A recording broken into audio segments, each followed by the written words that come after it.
بین الاقوامی مالیاتی fund IMF نے $3 بلین کے بیل آؤٹ کے پہلے جائزے کے بعد پاکستان کے ساتھ عملے کی سطح پر معاہدہ کر لیا ہے، جس کی ایگزیکٹو بورڈ سے منظوری کے بعد اسلام آباد کو $70 کروڑ جاری کر دیے جائیں گے۔ عالمی مالیاتی ادارے کے ساتھ سٹینڈ بائی ارینجمنٹ معاہدے کے کچھ مثبت اشارے پاکستان کی معیشت میں نظر آنا شروع ہو گئے ہیں، اور نہ صرف اسٹاک ایکسچینج میں کاروبار میں بہتری آئی ہے بلکہ امریکی ڈالر کے مقابلے میں پاکستانی روپے کی قدر میں بھی قدر استحکام آیا ہے۔ تاہم تجزیہ کاروں کے مطابق IMF کی جانب سے حکومت پاکستان کو $70 کروڑ کی قسط ملنے کے بعد 16 اکتوبر سے ڈالر کی قدر میں مسلسل اضافے کا جو سلسلہ جاری ہے وہ رک جائے گا، تاہم ڈالر کی قدر میں کوئی بڑی کمی متوقع نہیں۔ معاشی تجزیہ کار خرم شہزاد کا اس حوالے سے کہنا ہے کہ IMF کی جانب سے حکومت پاکستان کو جن شرائط پر عمل کے لیے کہا گیا تھا، حکومت نے ان پر منوعاً عمل کیا ہے، جس سے پاکستان کا دورہ کرنے والا IMF کا وفد بھی متفق ہے۔ انہوں نے کہا کہ ایگزیکٹو کا یہ اجلاس دسمبر میں ہوگا، جس میں پاکستان کی کارکردگی کا جائزہ لیا جائے گا، اور امید کی جا رہی ہے کہ دسمبر کے آخر سے پہلے IMF کی جانب سے پاکستان کو $70 کروڑ کی قسط ادا کر دی جائے گی۔ اس سے پہلے پاکستان کو $1 ارب 20 کروڑ IMF کی طرف سے مل چکا ہے۔ خرم شہزاد کے مطابق IMF کی جانب سے قسط کی ادائیگی سے ڈالر کی قدر میں زیادہ کمی نہیں آئے گی، البتہ 16 اکتوبر سے جو ڈالر کی قدر میں مسلسل اضافہ ہو رہا ہے وہ رک جائے گا۔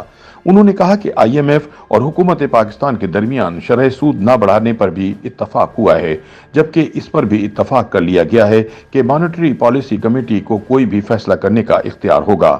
معاشی تجزیہ کار عابد سلیحری کے مطابق IMF نے جو شرائط رکھی تھیں، ان میں سے گیس کے نرخ نہ بڑھانے کی شرط پرانی تھی، جو کہ پاکستان نے پوری کر لی ہے، جبکہ IMF نے ملک بھر سے ٹیکس وصولیوں کی بات کی تھی، جس پر FBR نے ہدف سے زائد ٹیکس وصول کیا ہے۔ انہوں نے بتایا کہ IMF جلد قسط جاری کر دے گا۔ عابد سلیحری نے کہا کہ مستقبل قریب میں IMF قسط کی ادائیگی سے مہنگائی یا ڈالر کی قیمت میں زیادہ کمی نہیں ہوگی۔ ان کا کہنا تھا کہ فروری میں عام انتخابات ہونے ہیں، اور اگر اس سے قبل حکومت اور اداروں کی توجہ ملک بھر میں جاری ذخیرہ اندوزوں اور اسمگلنگ کے خلاف مختلف آپریشن سے ہٹ گئی تو ہو سکتا ہے کہ ڈالر کی قیمت پھر بڑھ جائے۔ ان کا مزید کہنا تھا کہ ڈالر اور مہنگائی کو کنٹرول کرنے کے لیے حکومت اور اداروں کی توجہ اس طرح رہنی چاہیے جس طرح ابھی ہے۔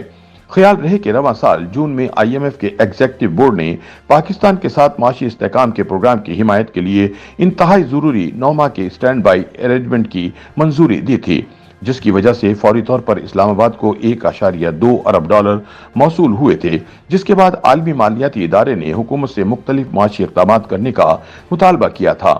IMF کے تکنیکی عملے نے 2 نومبر کو قلیل مدتی قرض کے معاہدے کا پہلا جائزہ شروع کیا تھا، جو 10 نومبر کو ختم ہوا۔ اب تک تازہ اطلاعات کے مطابق IMF کی ٹیم نے IMF کے $3 ارب SBA کے تعاون سے اپنے استحکام پروگرام کے پہلے جائزے پر پاکستانی حکام کے ساتھ عملے کی سطح کا معاہدہ کر لیا ہے۔ تاہم معاہدہ IMF کے ایگزیکٹو بورڈ کی منظوری سے مشروط ہے۔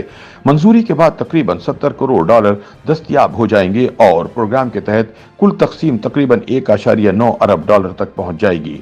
خیال رہے کہ پاکستان کو IMF سے رواں برس جولائی میں پہلی قسط کے طور پر $1.2 ارب موصول ہوئے تھے۔